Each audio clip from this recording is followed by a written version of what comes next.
November mobilisation work start అయింది. వారు అదే జిల్లా వారు ఇప్పుడు పోయి చూసుకోవచ్చు వర్క్ నడుస్తుందా లేదా.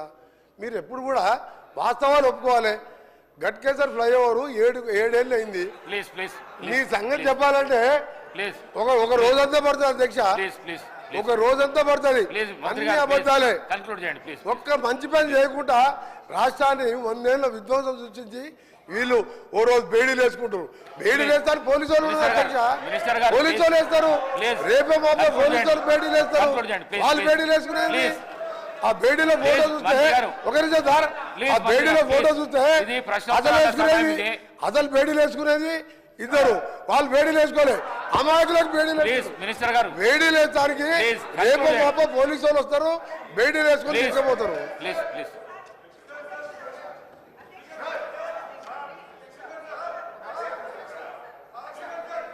హరీష్ రావు గారు దయచేసి మీ ద్వారా కోర్స్ మీరు కూడా 2 సార్లు నేమ్ చేసిండ్రు. ఒక మంత్రిని స్పీకర్ గారు నేమ్ చేసే పరిస్థితి వచ్చిందంటేనే ఆ మంత్రి అవమానంగా ఫీల్ కావాలి. ఎందుకంటే ఎలియా మినిస్టర్ పోయి పక్కన కూర్చొని అంగిబట్టి గుంజినా కూర్చుంటలేడు ఆయన పరిస్థితి అది. అయితే విషయం ఏంటంటే ఆయన ఇందాక ఎలియా మినిస్టర్ గారు డైరెక్ట్గా ఎవరి మీద ఆరోపణలు చేయొద్దని రూల్ బుక్ తెచ్చి చూపించాడు. ఇప్పుడు మంత్రి గారు లేచి కాళేశ్వరం కమిషను హరీష్ రావు అని చెప్పి మరి నా మీద ఆరోపణలు చేసిండు కదా. శుద్ధులు నాకే చెప్పడం కాదు, శుద్ధులు అందరికీ చెప్పడం కూడా శ్రీధర్ బాబు గారు నేర్చుకోవాలి. ఇప్పుడు ఆ విషయం కూడా మంత్రి గారు నా మీద చేసిన ఆరోపణల మీద చర్చ పెట్టండి, ఆన్సర్ ఇస్తా. మరి ఆయన వెంకటరెడ్డి గారి కమిషన్ లిస్టు చదవమంటే నేను చదువుతా. కాకపోతే నాకు విజ్ఞత ఉంది, నోటీస్ ఇచ్చి చదువుతా. దయచేసి వారు మాట్లాడినటువంటి అన్ని వ్యాఖ్యలు, ప్రశ్నకు సంబంధం లేని వ్యాఖ్యలన్నీ కూడా సభ రికార్డుల నుంచి తొలగించాలని మీ ద్వారా కోరుతున్నా. శ్రీధర్ బాబు గారు మా గురించే లేచి చెప్పడం కాదు, మీ మంత్రులు మీ సభ్యులు తప్పు చేసినప్పుడు కూడా మీరు లేచి చెప్పడం మీ బాధ్యత.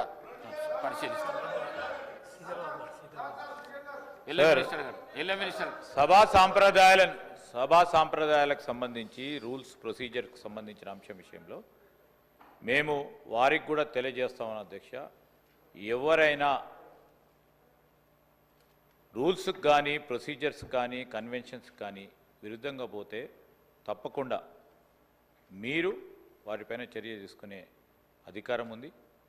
ఎవరు అయినా కూడా అస్పర్షన్ చేసినా తప్పకుండా రికార్డులను తొలగించండి అధ్యక్ష. మేము కూడా ఖచ్చితంగా కూడా దానిపైన నిలబడతాం. ఎందుకంటే సభా సాంప్రదాయాలను పాటించాలి, డెమోక్రటిక్ స్పిరిట్తోనే ముందుకెళ్తామని నేను గౌరవ సభ్యులు హరీష్ రావు గారికి కూడా తెలియజేస్తాను.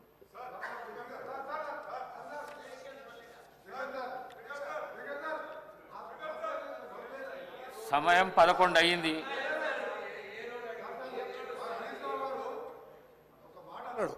దానికి ఒక్కటే సమాధానం చెప్ప ఆయన ప్రతిపక్ష నాయకుడు మాట్లాడేవాళ్ళని ఈ పిల్లలతో ఏం మాట్లాడతాను సార్? ఈ పిల్లలతో మేమే మాట్లాడు సార్. నేను ఒకటే సార్ ఆయన ఒక మాట అన్నాడు, కాళేశ్వరం కమిషన్ హరీష్ రావు అని ఒప్పుకుంటున్నా.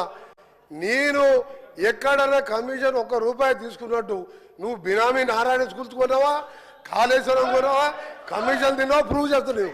నా మీద ₹1 నా రాజకీయ జీవితంలో రెడీ కాదు. ఇప్పుడు పోదాం, అర్జెంట్ చేయండి. అరే నువ్వు చిన్న మావజాటు అల్లునిగా 10,000 కోట్లు దోచుకున్న దొంగ వీళ్ళు మాట్లాడు అధ్యక్ష నా గురించి నా మీద. గౌరవ స్పీకర్ గారికి కోరుతా ఉన్నా అధ్యక్ష, హౌస్ ఆర్డర్లు పెట్టేసే కార్యక్రమం చేయాలి. ఎవరైనా ఏ అస్పర్షన్స్ అయినా అటు నుంచి వచ్చినా ఇటు నుంచి వచ్చినా సార్ వీఆర్ వెరీ క్లియర్, మనం సభా సాంప్రదాయాలను పాటించాలా.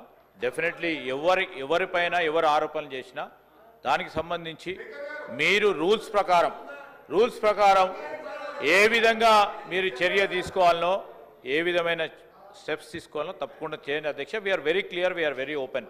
నేను ఈరోజు సూక్తులు చెప్పడానికి కాదు, చెప్పాను సార్, అది కూడా ఏదైనా తప్పుడో చెప్తామని చెప్తున్నాం కదా.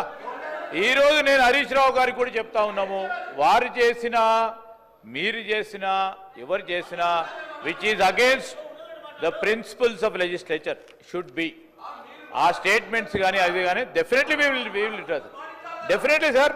నేను కాదంటే నేను చెప్తా ఉన్నాం కదా, వీఆర్ నాట్. సమయం 11 అవుతున్నది. ప్రశ్నోత్తరాలలో రెండే క్వశ్చన్స్ అయినాయి.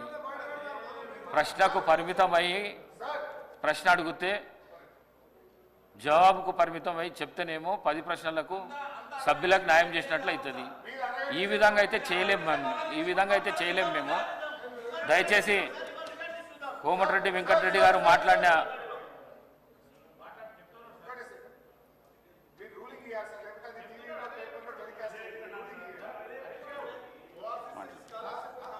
స్పీకర్ సార్, నాది ఒక్కటే రిక్వెస్ట్ మీది, దయచేసి మీరు ఇక్కడ రూలింగ్ ఇస్తేనే సభ రికార్డు నుంచి తొలగిస్తున్నామంటే అది టీవీలో పేపర్లలో టెలికాస్ట్ కాదు, అదర్వైజ్ ఇబ్బంది అవుతుంది.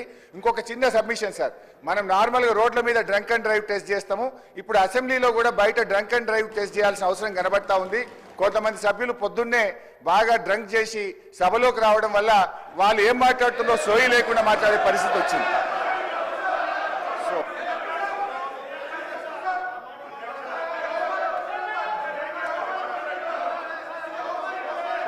కూర్చో, నువ్వు కూర్చో. మంత్రి గారు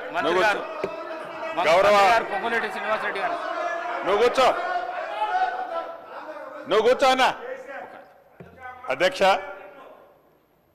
ఏదైతే బాగా అనుభవజ్ఞులు, చాలా సీనియర్ మోస్ట్ మాజీ మంత్రివర్యులు హరీష్ రావు గారు ఇంతకు ముందు మాట్లాడిన వర్డ్ చాలా బాధాకరమైంది.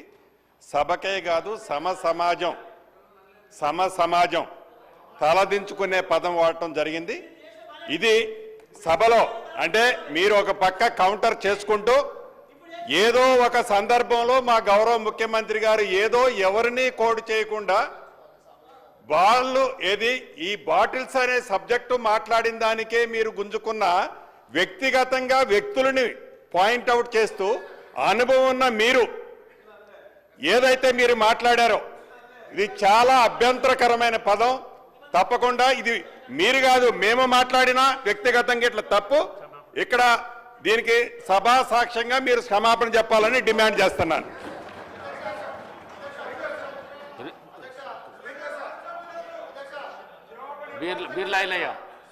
ఒక్క నిమిషం అధ్యక్ష, గౌరవ మాజీ మంత్రివర్యులు మాట్లాడింది మరి వాళ్ళు వాళ్ళ ప్రతిపక్ష నాయకుని ఉద్దేశించి మాట్లాడినట్టున్నారు. మరి ఆయన ప్రతిపక్ష నాయకు పాత్ర వహించక ఫామ్ హౌస్ లో దాగి పండుకుంటే వాళ్ళు మామ గుర్తొచ్చినట్టు మా గౌరవ మంత్రి మీద మాట్లాడడం దుర్మార్గం. మా గౌరవ మంత్రి గారు